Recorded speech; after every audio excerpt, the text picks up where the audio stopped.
Hey guys, it's Maymay and welcome to another video. And today we're going to be looking at this stamp set called Festive Font. Now, I know it looks massive on the screen, but that's because it is. I want to show you. So for example, this is our gingerbread stamp set, which is a regular 4x6 set. This guy, on the other hand, is a 12x8 set, and you can see the difference, right? And it allowed me to have letters that are 1.5 inches by 1.25 inches and also have all these cute little ornaments.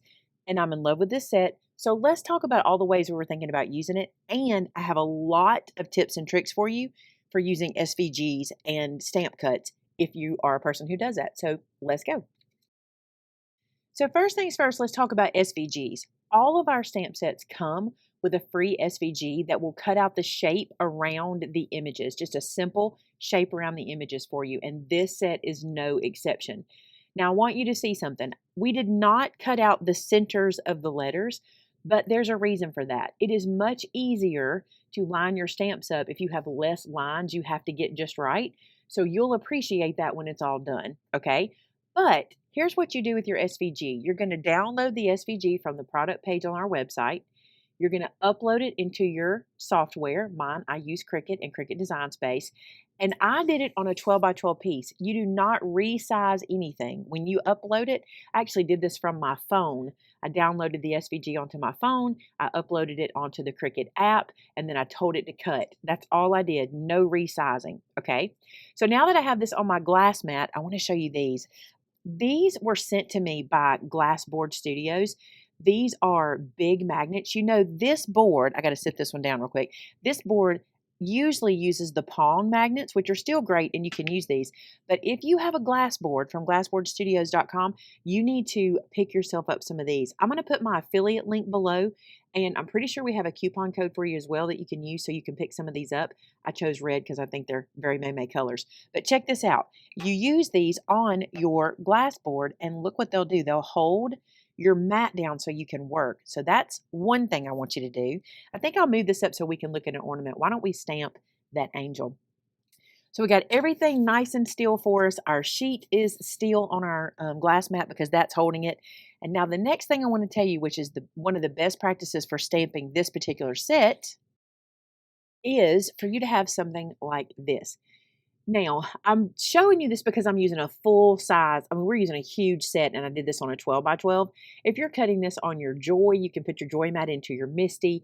If you don't want to do any of this, you can just take this little piece off, put it into a stamp positioner, and stamp it like the Stamp Wheel or the Misty, etc. But this is pretty cool. So with one of these guys, these positioners that have these feet on them, you can take your image. I'm just going to sit it here for a second so I kind of know where to put my block and pick this guy up. And the way it works is these feet keep the block off of the surface. So I press down to pick up my image, and now I've got it on my block. Now this is a brand new image from that set, and it needs to be seasoned. All stamps need to be seasoned. So here's what I want to encourage you to do. Grab a scrap. This is one I used for coloring the other day. So grab a scrap and some ink. But I've also discovered this. Before you do anything, I showed y'all the eraser. You can use the eraser, but you can also do this. Take a lint-free cloth and just kind of rub that surface a bit, and you'll see that the stamp itself gets a little cloudy, kind of like it does whenever we use the eraser.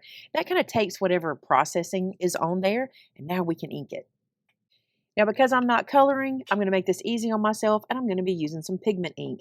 I think pigment, look how pretty that is on there. It sticks really well. If you're using Memento, you're going to get some of that pooling, and you really probably should do this in a Misty or a Stamp Wheel so you can stamp multiple times. I'm only going to be stamping this one time once I get it seasoned. All right, so the way I like to season, 2 or 3 times on a scrap piece of paper. This one doesn't look like it's going to need anything. Look how good that looks. But I promise you that comes from rubbing it with that lint-free cloth first. So we're going to go with that. That looks good to me. Now here's my favorite part. You see that I'm able to work on top of this. I wouldn't because you'll get ink somewhere, but I'm able to, and it's not going anywhere. And I love that. Now check this out. You can take this because of the feet. I can sit it anywhere, and until I press it, it's not on the surface. So we can line this guy up and we can look straight into it. And what I can see here is my angel is a little over to one side. So I can line this up and get it virtually perfect on there. And you'll do even better because you can actually put your head over where I'm way back here and trying to work, but I am using the camera to my advantage. Now, I would just press with my thumb and I would do this several times. I'm not trying to overpress. I just want the ink to really sink into the paper. You can also use an impressible on this. They fit, and so you can press it down. I'm not going to because I've already pressed that stamp. But look how beautiful and how perfectly it is on there. Another thing I realized this morning when I was working with this, let's say you don't want to cut every single letter. Maybe you just want to cut the word you're working with. No big deal. Do that. Do your stamping. You're good. But if you're like me and you cut the whole alphabet because you weren't sure what you were going to do, and then you start pulling your letters off, what you can do when you're ready to put this away is you can take all the letters off and put them in a little storage container of some sort, and then keep this negative space. You don't have to keep it on the mat, just keep this negative space. And when you want to stamp those again, you can stick the negative space back onto your Cricut mat and then put your letter back in the hole and you can stamp it. Or you can stamp them all at one time and put them away pre-stamped. That's up to you. All right, so loving these guys. They do a lot. I want you to hear them. Okay, listen. You hear that? And you see how it just jerks out of my hand onto my, ooh, that one's really loud. See that? Super nice. All magnet. Now then, I had this grand idea to create a card to showcase this Noel, okay? It's not a cardstock saver. This guy is going to use cardstock, okay? I literally had to cut cardstock from 2 different sheets to make this happen, but I think it's going to be really pretty. All right, you guys, so we're going to create kind of an accordion card. I can't wait to show you, but here's the deal. These 2 pieces are these measures. Ready? 5.5 by 9.5. 5.5 by 10.25. Now, do you recognize 5.5? That's the height of a card. When this is finished, it will be A2, but I'm telling you, we are not saving paper here. We are using paper. So on your 9.5-inch piece, here's where you're going to score. You're going to score at 2, at 4, at 6.5, and at 9. Okay? So we'll have all these measures in the blog for you, so you'll be able to get to them. All right, so 2, 4, 6.5, and 9. Then on your 10.25 piece, we're going to score it at 3 and at 6. Now we're going to fold and crease. Now the way I want to do this is I want to leave this into my scoreboard, and I'm going to use it to help me line my pages up square. The reason for this, I'm using my bone folder to help press that forward. The reason I want to make sure everything stays nice and square is because our accordion needs to keep its shape. If we have a crooked fold, what we're going to get is kind of a crooked accordion as well. Okay, so there's the first one, and now I'm going to put this side in, and you'll notice what I'm doing is pushing it up to that top so I can push all of this up and then crease that down. Now, this in and of itself is an A2 card, 4.25 by 5.5, and you can do this number with it, okay? All right, I just was checking my 4.25, and it is. Want to make sure. This is that first piece we did. Same thing. Fold it and keep it straight. What you're most concerned about is that your top is level and your bottom is level, and that's why I'm pushing it up to make that happen, because if you don't, that's what will get you that twist in your accordion fold. All right, fold every single one of these accordion style. Get this guy in here. See, that almost twisted on me. Almost, but not quite. Let's get this guy. Push it all up in there. Then crease. And then we've got one more piece. And this is actually a binding strip. And I'm not quite as worried about it. So let's just get that one folded. Now, what I mean by my binding strip is this. Let me move this out of the way so we can see this cream cardstock. I wanted to extend this accordion out because what I want to do is place my N, my ornament, my E, and my L on the folds, okay? But I couldn't get a long enough accordion with a 12 by 12 piece of paper. I had to have a little more length. So what I'm going to do is create 2 pieces that glue together, all right? So this guy looks like this, and this guy looks like this.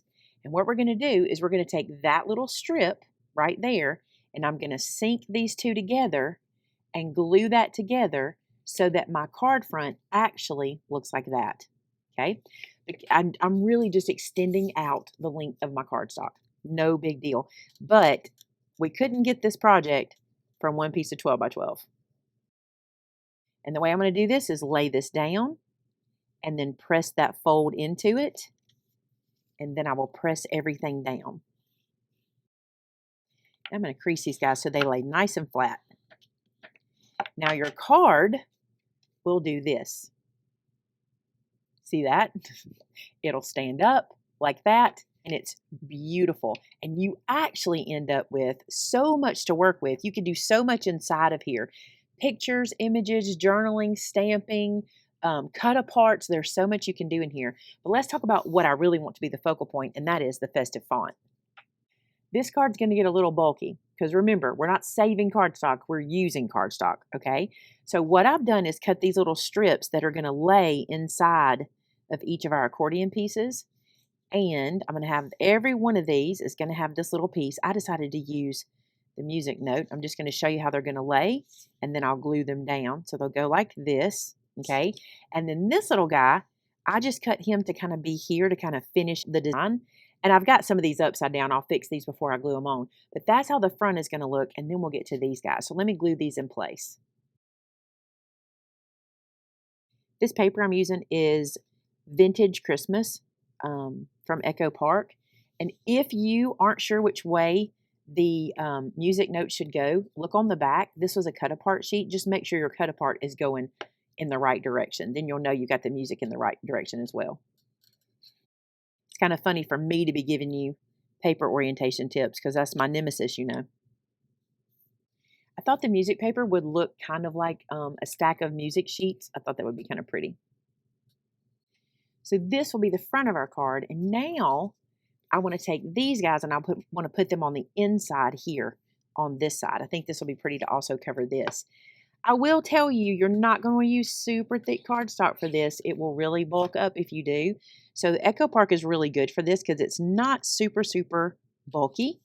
So we're kind of just laying there nice and neat.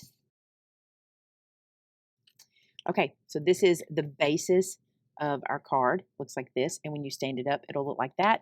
And it leaves us room to put a sentiment here. It's a lot of card, you guys. It's a lot, but I think it's going to be pretty. Now for Noel, I decided to do it like this. I did cut this on white cardstock, and I don't really want to use white on my card that I'm making, so I'm going to ink these. I'm going to use cookie dough because I don't want it to be super dark. I don't want the inking to be that dark.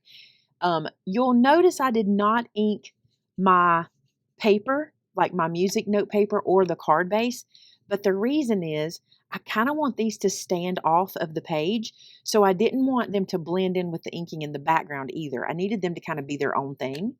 So you can see here, I'm just going to run around and ink all these edges. And that has kind of knocked back the white of the cardstock, so it'll match our card better. And then this is my plan for laying this out. I'm going to have N in the top corner. Ooh, I got the shakes today. So N in the top corner. Then I want to put the ornament a little kind of hanging over here, so it's going to be off the edge when we lift it up. I want to then put the E here. I may have to nest everything a little closer. And then I want the L at the bottom. And I know this works because I've done it. I already placed this. I just have to get everything where it goes. There we go. So every one of my letters will be living on an edge in some way. You see that? So when we open this, they'll open out with the card. Won't that be neat? And you can go as, as close or as tight. Like you can pull these out like so. Now the only thing I'm noticing is the backs of these are going to show, and they're very, very white because it's white cardstock. I'm going to ink the backs of these letters as well. I was thinking if you didn't want to have the letters showing like this, you could totally cut these again, cut your SVG in another cardstock, maybe a pattern paper, and just make sure that the pattern that you want to show is cut upside down. Do you know what I'm saying? Or you could mirror image these, either one. Let's say that you cut this piece, but on your Cricut mat, you made sure you put the pattern side down, like whatever the pattern you want to show on the back. Then you could sandwich these onto the page if you wanted to. I think this is going to be fine. All right, let's lay everything out. I'm pretty sure my L is going to live here, like so. It's got to be pretty close to the bottom to give us plenty of room. Then my E, then my ornament, then my N. It just fits, but it does fit. That N is upside down. That was bothering me. Was it bothering you? Probably. Okay. N, ornament, E, and L. All right, and now I'm just going to glue these onto their little flaps. Then our card opens like this. Isn't that pretty? And you can like stand it up and still read Noel going across. I know that's hard for you to see, but you can still read it there, and it closes down like this. I think that's so pretty. We can go inside and do some pretty decorating here, and we can add other pieces if you wanted to. I really want this to be simple. I think I want to add something to each of my letters. I think a pop of red would be really pretty.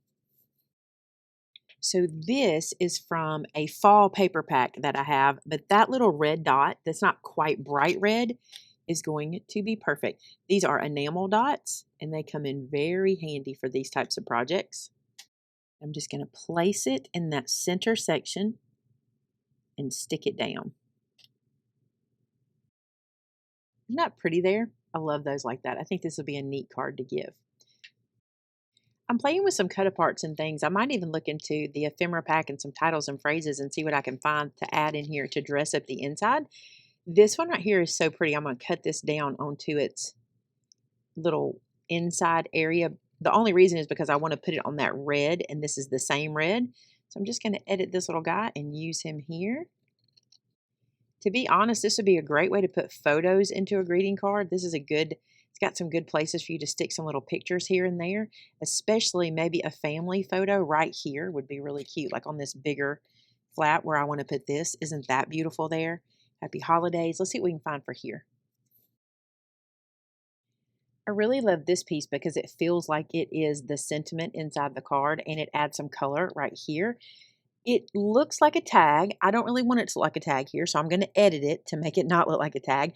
I do like this bottom, but see where it says, "May your days be merry and bright"? I think that's so pretty. So here's what I'm going to do.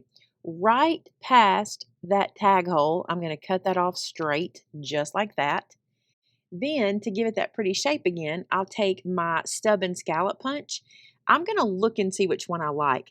The scallop is really pretty at the top there. I just want to make sure I can use it on both sides without it getting into the flower, and I can. So I'm going to cut this one, and then I'll cut this side. So we just reshaped that piece, and now I think it'll be beautiful right here. So I'm going to glue that in there. You could glue it low or high. I think I'm going to glue it kind of in the middle. And if I want to write on this card, there's still plenty of other places because you could be unconventional. You could put a piece of cardstock here and write here, or you write on the back of this guy too. You have plenty of places to write. Then just to add a little bit of color over here, I'm not going to do a whole lot, but I found these pieces I thought were pretty that we could put in. And so what I'm going to do is kind of stack these guys up and trim them to match each other. Then I'm going to glue these together. Just going to go behind that one, put some glue on all of them. And these I'm going to place in this first section. And this I feel will bring the red into the music note. They won't show. They'll be hidden. You'll see here, they won't show from the front. But when you open it, you'll have a little color. And then I want to do the same here. You just want to make sure you know where you're putting things. I kind of like this little guy for a little color. He could also come out this way, and then we could add maybe this to give it a little shape, a little something different. I kind of like that. How many of you are screaming, please don't use the same color? I heard you. I listened, and I changed to this, and you're right. It's 100 times better. Good job. So I'm going to put that one there. And that is our card. I think it's beautiful. It does look simple here, but when we open it, look at all the pretties we've added and plenty of places to do writing, journaling, anything. And it's A2, so we can put it in to a regular envelope. I love how this looks. I think that is so pretty. So I love this as an accordion card. I think it is beautiful like that. But wouldn't it be cool if you glued this piece shut and this piece shut and this piece shut, and then it opened like a book? And you could even do this with single pieces if you wanted to. I think that'd be really pretty too. Just another idea. If you want to see that done, I can do that. I probably would use single pieces instead of the doubles. So I can do that if you want to see that card made as well. All right, you guys, that is Festive Font. Are you kidding me? I love the stamp set so much. Also, I want to point out, obviously these shapes work really well for O's. These two here work great in place of A's if you need to do that. And we found that this actually looks really good in place of a U. Imagine these done on a slimline card. It will be absolutely gorgeous. All right, you guys, thanks so much for being here today. I hope you enjoyed this one. Be sure to subscribe, and until next time, bye now.